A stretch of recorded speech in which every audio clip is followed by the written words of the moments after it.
The text from my brother came through while I was in a meeting with the Department of Defense procurement team. I glanced at my phone, saw Derek's name and almost ignored it. But something made me open the message. Sold your stupid stocks for quick cash. Those worthless papers were cluttering my office.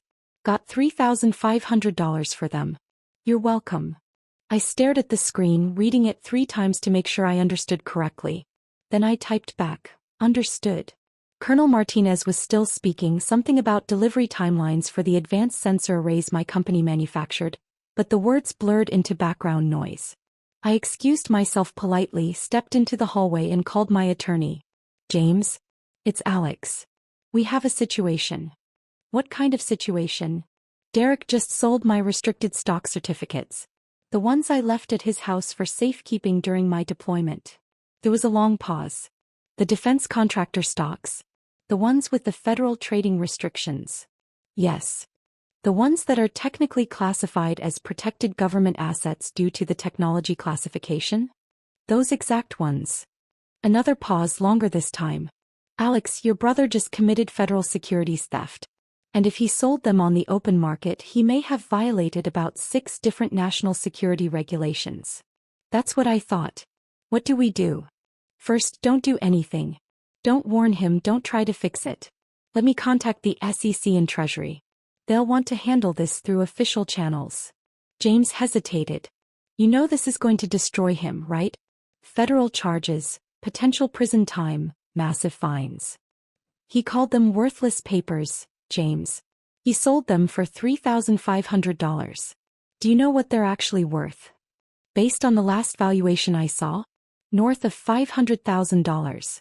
Plus the technology access they represent is classified at the highest levels. I could hear him typing. Give me 2 hours. Don't contact Derek. Don't tell anyone else. Just sit tight.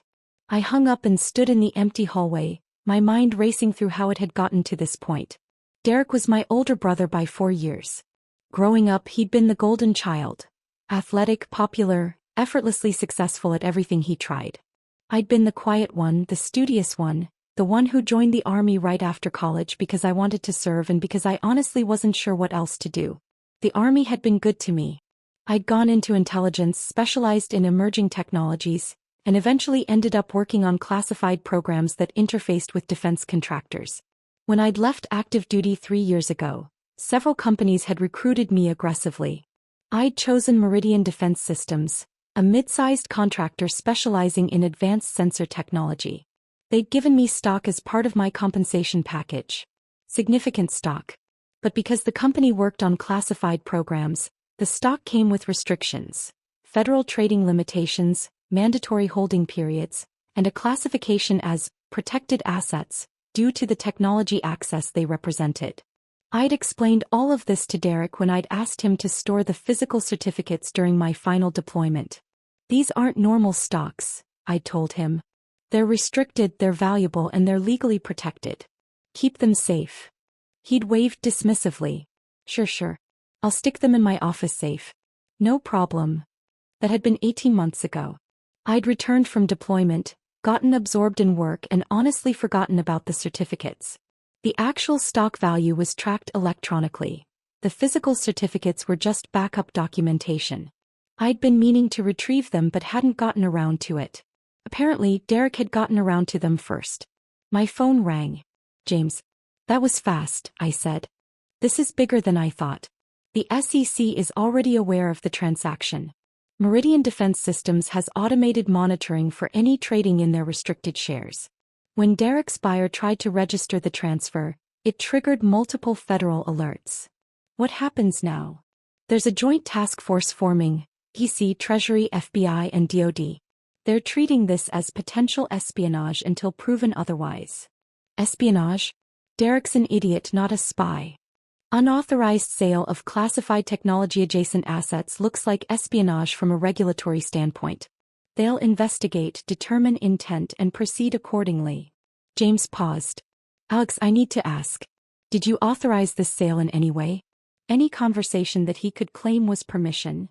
No. The text I got was the first I heard of it. Good. Forward me that text chain right now. And Alex, prepare yourself. This is going to get ugly. He wasn't wrong. The next morning I was back in my office when my assistant buzzed me. "Mr. Caldwell, there are federal agents here to see you. They say it's about a securities matter." I wasn't surprised. "Send them in." 3 people entered. 2 FBI agents and an SEC enforcement officer. They were polite, professional, and extremely thorough. They asked about my relationship with Derek, about the stock certificates, about whether I'd authorized any transactions. I answered honestly, showed them the text message, and provided documentation of the original restrictions on the shares. "Mr. Caldwell," the senior FBI agent said, "you understand that your brother sold restricted securities without authorization. Securities that are classified as protected government assets. Do you know what he did with the money?" "I have no idea." According to his bank records, he deposited the $3,500 and immediately spent most of it. New TV, some gambling, dinner at an expensive restaurant. The agent's expression was carefully neutral. "He seems to have believed the certificates were genuinely worthless. He didn't ask me. He didn't check. He just sold them." The SEC officer leaned forward. "Mr. Caldwell, we need to be clear about the scope here. These shares are currently valued at approximately $487,000. Your brother sold them for less than 1% of their actual worth.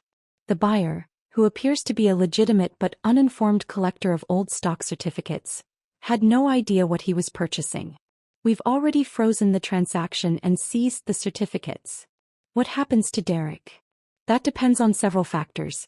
Intent, cooperation, whether there are any national security implications." She paused. "But minimally, he's looking at federal charges for unauthorized securities trading, theft of protected assets, and potentially violation of national security regulations." After they left, I sat at my desk for a long time. My phone showed 17 missed calls from Derek. I didn't return them. That evening my mother called.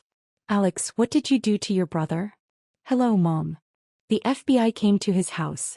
They took his computer, his files, everything. He says it's about some stocks you left with him. Why didn't you warn him they were important?" "I did warn him. I told him they were restricted, valuable, and legally protected. He chose to ignore that and sell them anyway. He needed the money. His business has been struggling and he thought they were just old papers. You can't let them prosecute him over a misunderstanding." "It's not a misunderstanding, Mom. It's theft. He took something that didn't belong to him and sold it without permission. He's your brother. You could stop this if you wanted to." "No, actually I can't. This is a federal matter now. It's out of my hands." "You're going to let them put your own brother in prison?" "He put himself in prison the moment he decided my property was his to dispose of." Kept my voice level. "Mom, I told him those certificates were important. I specifically explained the restrictions. He chose not to listen. You always were selfish. Derek said you'd be like this." She hung up. I ordered dinner, tried to work, and failed to concentrate on anything productive. The next few weeks were a blur of interviews, depositions, and legal proceedings. The Joint Task Force investigation moved quickly. They determined that Derek had acted alone, that there was no espionage or foreign involvement, but that didn't reduce the severity of the charges. The media got hold of the story. Defense contractor employee's brother arrested for theft of classified adjacent assets. It made national news. My company's PR team went into overdrive, emphasizing my cooperation with authorities and the robust security measures that had detected the unauthorized transaction. Derek was formally charged with federal securities theft, unauthorized trading of restricted assets, and violation of Defense Department regulations regarding protected materials. His bail was set at $100,000, which my parents paid.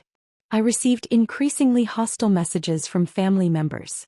My aunt called me a traitor. My uncle said I should be ashamed. My cousin posted on social media about how I was destroying the family over some paperwork. Only my younger sister, Maya, reached out with any empathy. "I heard what happened. Are you okay?" "I'm fine. Derek's telling everyone you set him up. That you deliberately left the stocks with him knowing he'd sell them so you could get him in trouble. That's ridiculous." "I know. I also know Derek's been jealous of you since you got that job at Meridian. He kept saying you were just a grunt who got lucky." She paused. "For what it's worth, I think he did this to himself. And I'm sorry the family is being awful to you." Thanks, Maya. Mom's organizing a family intervention. She wants you to drop the charges. I can't drop federal charges. That's not how this works. I tried to explain that. She doesn't want to hear it. The family intervention happened anyway. My parents' house, the entire extended family assembled in the living room. Derek sat in the center like a martyr, his expression a calculated mixture of wounded innocence and righteous indignation. I arrived late deliberately and stood near the door. My father started. Alex, thank you for coming. We're here because this family needs to heal. Derek made a mistake. Derek committed multiple federal crimes, I interrupted. A mistake, my father continued firmly, that can be forgiven if you're willing to be reasonable. You can talk to the prosecutors, explain that it was a misunderstanding, ask them to drop the charges. I've already explained this to Mom. I can't drop federal charges. The government is prosecuting based on the law, not my personal feelings. Derek spoke up, his voice dripping with false hurt. You could at least try. Tell them I didn't mean any harm.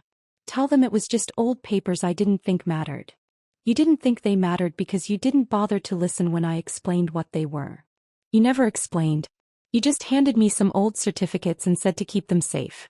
You didn't say they were worth $500,000. I pulled out my phone and played a recording. My own voice from 18 months ago. Derek, these stock certificates are restricted securities. They're worth a lot of money, but more importantly, they're classified as protected government assets because of the technology involved. You can't sell them, trade them, or do anything with them. I need you to keep them completely secure. Derek's voice responded, Yeah, I got it. They're important. I'll put them in my safe. I stopped the playback. I recorded that conversation because I was deploying to a sensitive location and wanted documentation of where I'd left important assets. You acknowledged that they were important. You agreed to keep them secure. You chose to ignore that 18 months later. The room was silent. My mother recovered first. You recorded your own brother? What kind of person does that? Someone who was about to spend 6 months in a combat zone and wanted to make sure his assets were properly documented. It's called being responsible. It's called being paranoid and untrusting. Given current circumstances, it was apparently justified. Derek's facade cracked slightly. This is typical Alex. Always so superior, always so by the book. You couldn't just let it go? You had to make it federal case. You made it a federal case when you sold protected government assets. I didn't have a choice. You had a choice. You could have handled this privately. Paid me back the $3,500, taken your precious stocks and moved on. But no, you had to bring in the FBI, the SEC, the whole federal government. Do you know what this is doing to me? To my reputation? To my business? Do you know what you did? You stole $500,000 worth of legally protected assets. You sold technology-adjacent securities that are classified by the Department of Defense. You potentially exposed sensitive information to unauthorized parties. My voice rose despite my efforts to stay calm. You did all of that for $3,500, which you immediately spent on a TV and gambling. And you have the audacity to act like you're the victim here. I'm your brother. And that should have meant something to you before you stole from me. My father stepped between us. Boys, please. This isn't helping. There's nothing to help, Dad. Derek committed crimes. He's being prosecuted. The family can accept that or not, but it doesn't change the facts. My uncle, who'd been quiet until now, spoke up. Alex, think about Derek's kids. Your nephews. Do you want them growing up with a father in prison? I want them growing up knowing that actions have consequences. That you can't steal from people and expect family loyalty to erase criminal behavior. So you're really going to let this happen, my mother said quietly.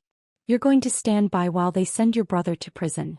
I'm going to cooperate with federal authorities who are prosecuting someone for breaking federal law. The fact that he's my brother doesn't change that he committed the crimes. I headed for the door. I'm done with this conversation. Derek's voice followed me. You'll regret this. When I'm locked up and the family falls apart and everyone knows what you did, you'll regret it. I left without responding. The trial was set for 6 months later, but it never got that far. Derek's attorney, after reviewing the evidence, the recording, the text messages, the federal regulations, the documentation of the stock's value and restrictions, advised him to take a plea deal. Derek initially refused. He wanted to fight it, convinced that a jury would sympathize with him, that the prosecution would seem heavy-handed. His attorney was more realistic. Derek, you're on recording acknowledging that the stocks were important. You sent a text message admitting you sold them without permission. The stocks are documented as protected government assets. There's no defense here. If you go to trial, you'll lose and the sentence will be much harsher. The plea deal was relatively merciful. 5 years probation, $100,000 in fines, restitution of $487,000 to me, and permanent restriction from trading securities. No prison time if he complied with all terms. He took it. The day the plea was finalized, I received a call from the federal prosecutor. Mr. Caldwell, I wanted to thank you for your cooperation throughout this investigation. Your documentation and testimony were crucial. I just answered questions honestly. More than that, you could have made this difficult. Many people would have, especially given the family pressure you must have faced. She paused. I also wanted you to know that this case has prompted a review of security procedures for restricted securities across the defense industry. Your company's detection system worked, but several others have vulnerabilities. You may have prevented future incidents. I'm glad something positive came from this. One more thing. Your brother's restitution payments are structured over time. If he defaults, the court can impose additional penalties. I wanted to make sure you understood that you'll need to monitor compliance. I understand. After I hung up, I sat in my office looking at the framed photo on my desk. My army unit taken in Afghanistan 3 years ago. We'd been supporting classified operations, working with technology that most people would never know existed. The work had mattered. The security had mattered. Derek had never understood that. He'd seen old papers, not protected assets. He'd seen his chance for quick cash, not federal crimes. He'd seen his little brother's property as his to dispose of, not as something that required respect and permission. That evening, Maya came to my apartment with takeout. "How are you holding up?" she asked. "Honestly, I'm not sure. The family's still furious with you. Mom's barely speaking to anyone who doesn't agree that you're a monster. Derek's posting on social media about betrayal and persecution. I know. I've seen it. For what it's worth, I looked up those stocks. I wanted to understand what he actually did." She set down her fork. "Alex, he sold $500,000 worth of protected government assets for $3,500. And then he spent that money on a TV and a casino trip. He didn't even have a good reason. He wasn't desperate, he wasn't trying to save his house or pay medical bills. He just wanted quick cash for luxuries." "I know. And the family expects you to just forgive that? To ask federal prosecutors to ignore multiple felonies because family is family?" She shook her head. "That's not how the world works. Try telling Mom that." She doesn't want to hear it. None of them do. They want to believe Derek made an innocent mistake and you're overreacting. Maya looked at me seriously. "But I read the recordings transcript. I saw the text messages. He knew those stocks were important. He just didn't care. That's the part that bothers me most. Not that he didn't understand the legal implications. I can almost forgive ignorance. But he didn't even ask. He just took my property and sold it because it was convenient for him. Because he's always seen you as less than him. The younger brother who got lucky. He didn't think your property deserved respect because he doesn't think you deserve respect." I hadn't articulated it quite that way, but she was right. Over the following months, Derek made his restitution payments, grudgingly according to the court reports. He complained on social media about the unjust system that was bankrupting him. He gave interviews to local news stations about how federal prosecution of family matters had gotten out of control. He never once apologized to me. The family remained divided. My parents slowly began speaking to me again, though our relationship was strained. Some cousins and aunts and uncles cut me off entirely. Others reached out privately to say they understood, even if they couldn't say so publicly. Maya remained my staunchest defender. When my mother tried to guilt-trip her into cutting me off, Maya responded, "Mom, Alex didn't commit federal crimes. Derek did. If you can't see that, that's your problem, not mine." Work provided a welcome distraction. The incident had actually raised my profile in the defense contracting community, not for the family drama but for the security awareness it had demonstrated. I was invited to speak at industry conferences about protecting classified adjacent assets. My company promoted me to Director of Security Compliance. The stocks themselves, recovered from the confused buyer who'd purchased them, were returned to me. I immediately transferred them to electronic registration and put the physical certificates in a bank safety deposit box. I didn't trust anyone with them again. 18 months after the plea deal, I received an unexpected call from Derek. "Alex, it's me. I know. I need to talk to you. In person. Can we meet?" "Why?" "Please. Coffee. 30 minutes. I'll come to you." Against my better judgment, I agreed. We met at a cafe near my office. Derek looked older than I remembered, worn down in a way that hadn't been visible before. He sat across from me, ordered coffee he didn't drink, and stared at the table for a long moment. "I owe you an apology," he finally said. "Okay. Not because my lawyer says I should or because it might help with the family. Because I actually genuinely screwed up." He looked up and his eyes were red. "I've spent the last 18 months paying back that money, dealing with probation, watching my business fall apart. And the whole time I kept telling myself I was the victim. That you overreacted, that the system was unjust, that it was all blown out of proportion. And now I've had time to actually think. To stop making excuses and look at what I really did." He pulled out his phone, showed me a screenshot of an article about restricted securities regulations. I educated myself, finally, about what those stocks actually were, what the restrictions meant, what the legal implications were. "And Alex, I'm horrified by what I did." I said nothing, just waited. "You told me they were protected assets. You recorded yourself telling me because you were deploying and needed documentation. And I just dismissed it. Didn't care. Saw some old papers in my office and decided they were worth more to me as cash than as your property." He shook his head. "That's theft. Not a mistake, not a misunderstanding. If I stole from you." "Yes. And not just theft. I sold government-protected securities without authorization. I potentially exposed classified technology information. I violated federal regulations that exist for actual national security reasons." His voice cracked. "I could have created a genuine security breach. All for $3,500 that I spent on stupid, meaningless crap. Yes. I don't expect you to forgive me. I don't expect us to be brothers again, not like we were. I needed you to know that I finally understand. What I did was inexcusable. The prosecution wasn't unjust. The consequences weren't disproportionate. I deserved everything that happened and probably more." I took a sip of my coffee, buying time to think. Why now? Why tell me this now? Because I'm tired of lying to myself. Because my kids asked me last week why Uncle Alex never comes around anymore, and I couldn't keep telling them you were the bad guy. Because I'm about to finish probation, and I wanted to do it having at least been honest about what I did wrong. He met my eyes. And because you deserved better than what I gave you. Better than a brother who stole from you and then blamed you for the consequences. We sat in silence for a while. The cafe buzzed around us, oblivious to the weight of the conversation. "I don't know if I can forgive you," I finally said. "Not yet. Maybe not ever. I understand. But I appreciate the apology. The real one, not the performance you put on for the family. It won't fix anything. No. But it's something." I stood. "Derek, I hope you figure out how to be better. For your kids, if nothing else. But I need you to understand that we're not going to be close again. Too much trust was broken." "I know." He stood too. "For what it's worth, I am proud of what you've accomplished. The career, the work you do. I should have said that before I stole from you." "Yeah. You should have."